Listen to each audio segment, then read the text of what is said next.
नमस्कार. मी एकनाथ वाघमोडे. आपण पाहता 51 न्यूज. राजानं मारलं आणि निसर्गानं झोडलं तरी सांगायचं कुणाला, अशी परिस्थिती सध्या राज्यातल्या संपूर्ण शेतकऱ्यांवर होती. संपूर्ण राज्यात पावसानं हाहाकार माजवला. संपूर्ण शेती पाण्याखाली गेली. अनेक कुटुंब उद्ध्वस्त झाली. शेतकऱ्यानं जगायचं कसं असा प्रश्न उभा राहिला असतानाच खटाव तालुक्यातील पुसेगाव जवळच्या करंजाळे कार्यक्षेत्रात आपण सध्या उभे आहोत. गट नंबर 227 हा जो प्रदेश आहे त्या ठिकाणी आपण सध्या उभे आहोत.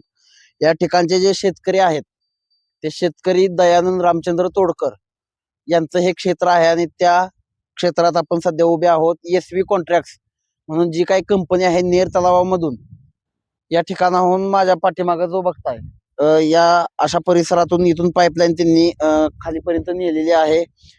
पुढं उंबरमळे वगैरे ह्या भागात हे पाणी नेर तलावातून देण्याचं काम शासनाच्या माध्यमातून सुरू आहे.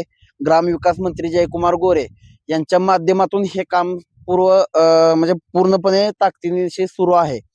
मात्र या ठिकाणी ह्या कामाच्या मुळे ह्या शेतकऱ्याचं जे नुकसान झालेलं आहे त्या अनुषंगाने आपण बातचीत करणार आहोत त्या संबंधित शेतकऱ्याशी. नमस्कार. नमस्कार. काय सांगाल नेमकं काय परिस्थिती झाली आणि कशामुळे झाली? 2 वर्ष झालं काम चालू आहे. बर. आणि आतापर्यंत अजिबात काम चालू म्हणजे कंप्लीट नाही ह्यांचं. माझं नुकसान शेततळ्याचं बरंच झालंय नुकसान. आणि इथून पण माझं बाधित क्षेत्र भरपूर आहे. त्यांनी काहीच भरपाई दिली नाही किंवा किती क्षेत्र असेल तुमचं बाधित क्षेत्र? 2.5-3 एकर येईल बघा. 2.5-3 एकर. आणि तुम्ही संबंधित जी कंपनी आहे किंवा जे ठेकेदार आहेत इथं काम करणारी जी लोक होती त्यांना काय सांगितलं होतं? वारंवार सांगितलं पण ते काय लक्ष दिलं नाही त्यांनी बघा. शासनानं नुकसान भरपाई वगैरे काय दिली का ह्या कामात तुम्हाला पाटबंधारे विभागाकडे किंवा त्यांनी दिली. त्यांनी सुद्धा आमची फसवणूक केली. ह्याची म्हणली की भरपाई देता येणार नाही रानाची. तर मी म्हणलं माझं ह्याचं नकोच आहे, मला माझं शेततळ वाहून गेलंय किंवा त्याच्या कागद ब्लास्टिंगमुळे फाटलाय ते आम्हाला भरपूर. ते काय म्हणले म्हणजे ह्या कंपनीच्या कामामुळे जे ब्लास्टिंगचं आमच्या शेततळ्याचं भरपूर नुकसान झालंय, ते तरी करून द्या. ते त्यांनी फसवणूक करून आम्हाला दुसरीकडे वळवून ते भरपाई दिली थोडीफार. आणि ब्लास्टिंग कुठं केलं होतं त्यांनी? ठीक आहे, इथं संपूर्णच केलेलं इथं ब्लास्टिंग. ह्या सगळ्या एरियात ब्लास्टिंगच केलेलं. मग ह्याची भरपाई वगैरे तुम्ही जे शेततळ्यात तुमच्या ते म्हणायचे आम्हाला भरपाई देता येणार नाही या क्षेत्राची म्हणायची. भरपाई का देता येणार ना? काय कारण वगैरे नाही अशी सांगायची तुमचं माळा रान आहे असं होईल, तुम्ही बंद काम केलं तर तुमच्यावर केस टाकण्यात येईल. म्हणजे तुमच्यावर दबाव टाकला, सरकारी काम आहे म्हणून दबाव टाकला. पण इथं तुमचं नुकसान झालं. हे क्षेत्र तुमचं स्वतःच आहे. पण तुम्हाला सरकारकडून कुठलीही मदत मिळाली नाही, वरनं ठेकेदाराची अरेरावी ऐकायला मिळाली? नाही मिळाली. अजून आतापर्यंत काम करूनच दिलं नाही ना त्यांनी. इथं सगळं काम करून अजिबात पूर्ण झालं नाही झालं पूर्ण. ठीक आहे, इथं पण हे झालेलं आहे, पाईपलाईन पूर्ण करून दिली नाही ना त्यांनी. इकडे पुढं आहे का ते? आणि इकडे यायला रस्ता वगैरे नव्हता का? रस्ता नाही अजिबात. त्यांनी ते रस्ता कुठला तयार झाला? त्यांनीच केला तयार.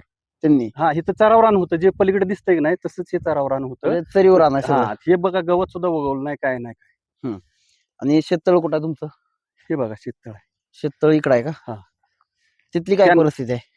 त्यांना काय म्हणलेलं आम्ही हे पाणी काढून द्या इकडून, म्हणजे पावसाचं पाणी उन्हाळ्यात पाठ काढून मागितला. पण तरी सुद्धा दिला नाही त्यांनी. ते पाणी तसंच पावसाचं पाणी भरपूर येऊन ते माझ्या शेततळ्याचं नुकसान झालंय. काय नुकसान झालंय नेमकं तिथं? आत पाणी गेलं ना तिथून, तसंच हे बंद झालं ना. इथनं चरच होते असे मटेरियल काढलं त्याच्यामुळे पाणी इकडे वळलं. सगळं काढलंच नव्हतं इथपर्यंत, अशी ते हेच होती, दरडच होती. त्यांना काय म्हणलं मी पाणी काढून द्या आमचं पाणी इकडे, पावसाचं, उन्हाळ्याचा पाऊस किंवा पावसाळ्याचा पाऊस. तर त्यांनी काढून न देता ते पाणी तसंच गेलं ना तिकडं, काढूनच दिलं नाही. वारंवार सांगत होतो मी. शेत नेमकं काय झालं त्या पाण्यामुळे? काय झालं पाण्यामुळं? ते शेततळ्याला लावलेली माती संपूर्ण आत जाऊन वाहून गेले माझं. म्हणजे कडनं जी तटबंदी लावली होती ते सगळं वाहून गेलं पाण्यानं. आणि ही इथपर्यंत काय होतं? ही दरड होती अशीच होती, दोन्ही साईडनं टेकडी होती अशी त्यांनी करून दिलेली.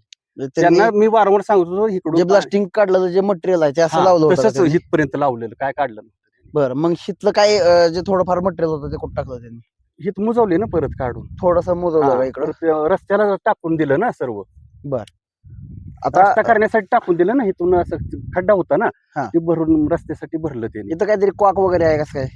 कॉक वगैरे आहे इथं? कॉक आहे त्यांनी, ते म्हणजे शेतकऱ्यांना द्यायसाठी. मग तिथलं क्षेत्र किती घेतलंय त्यांनी? 10 बाय 15 आहे तिथं. हे बघ, हे पण क्षेत्र तसंच त्यांनी भरून दिलं नाही किंवा काय नाही, तसंच ठेवली. चार वगैरे तशी ठेवली. म्हणजे ही तार कशाची आहे? ती पाईपलाईनची आहे ना. पाईपलाईनची. हा, त्यांनी मोजवूनच दिलं नाही. आणि तुम्ही ह्याच्या संदर्भात कोणाला फोन वगैरे काय केला होता? पवार साहेबांना, वाघ साहेब काय म्हणायचे, आमची मी जबाबदारी घेतो म्हणून. मग आतापर्यंत काय घेतली नाही का जबाबदारी? नाही घेतली अजून कुठं. आता काल पण फोन केला तरी उचलला नाही, आज पण उचलला नाही त्यांनी. आज पण उचलला नाही फोन त्यांनी. आता हे जे सगळं क्षेत्र आहे हे तुमचं स्वमालकीचं आहे? हो, माझं, आमच्या म्हणजे वडिलांच्या मालकीचं, म्हणजे त्यांच्या नावावर. वडिलोपार्जित आहे? वडिलोपार्जित. हे तसंच ठेवलंय बघा, त्यांनी मोजवून असं प्लेन करून दिलं नाही किंवा बांध घालून दिले म्हणजे नाही. इथनं वनीकरण पण इथं साईडला आहे का शेजारी? नाही, आपलंच आहे हे सगळं. हे झाड वगैरे हो, ते तुमचं झाडं क्षेत्र वगैरे. आहे. इथं कॉक हे काय बघा, हे त्यांच्या पाण्याचे बंद चालू करण्याची सिस्टीम आहे इथं. म्हणजे कॉक आहेत का? हा, हे पाणी इथलं काम पूर्ण नाही दिसत. पूर्ण नाही झालं अजून. त्यासनी म्हणलं करून घ्या, कधी करणार ते, थोडं थांबा करते ती. इथं हे बघा, हे टोटल क्षेत्र तुमचंच आहे का पण? हो.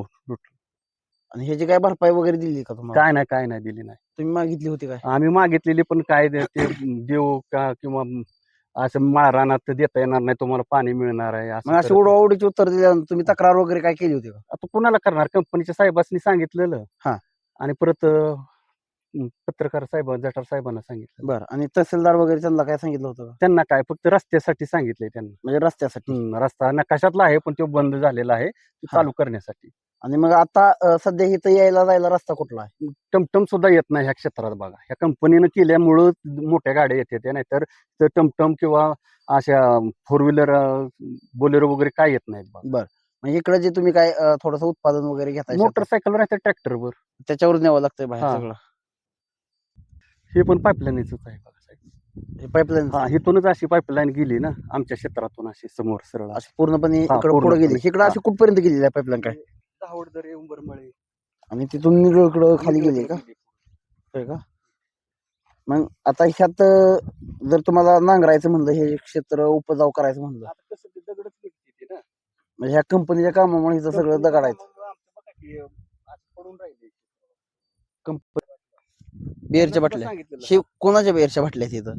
या कंपनीचे ते ड्रायव्हर होते की नाही, पोकलेचे ड्रायव्हर. बरं. त्यांचे बाटले असे टाकले, ते आम्ही म्हणलं जनावरांच्या पायाला लागतील साईडला, तरी कुणी काय केलं. प्लास्टिकचे कागद पण आहेत?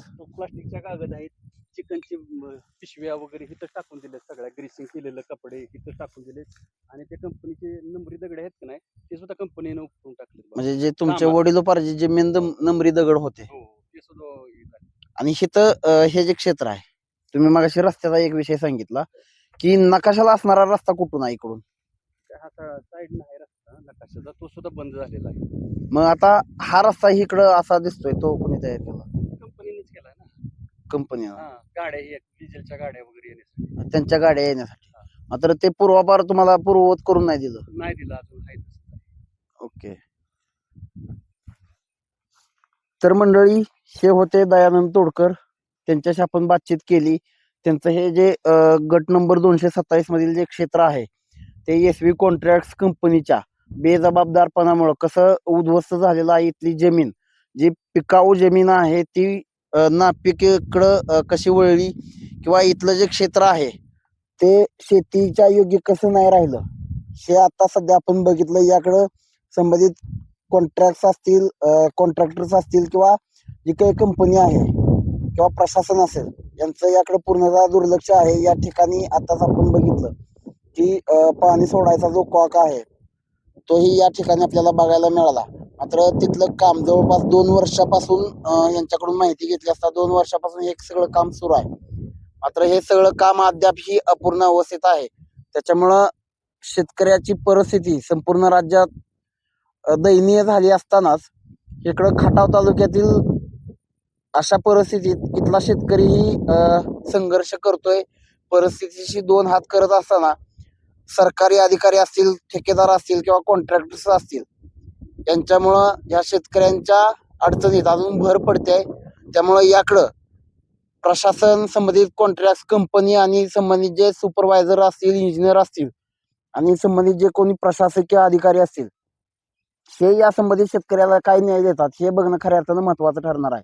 धन्यवाद.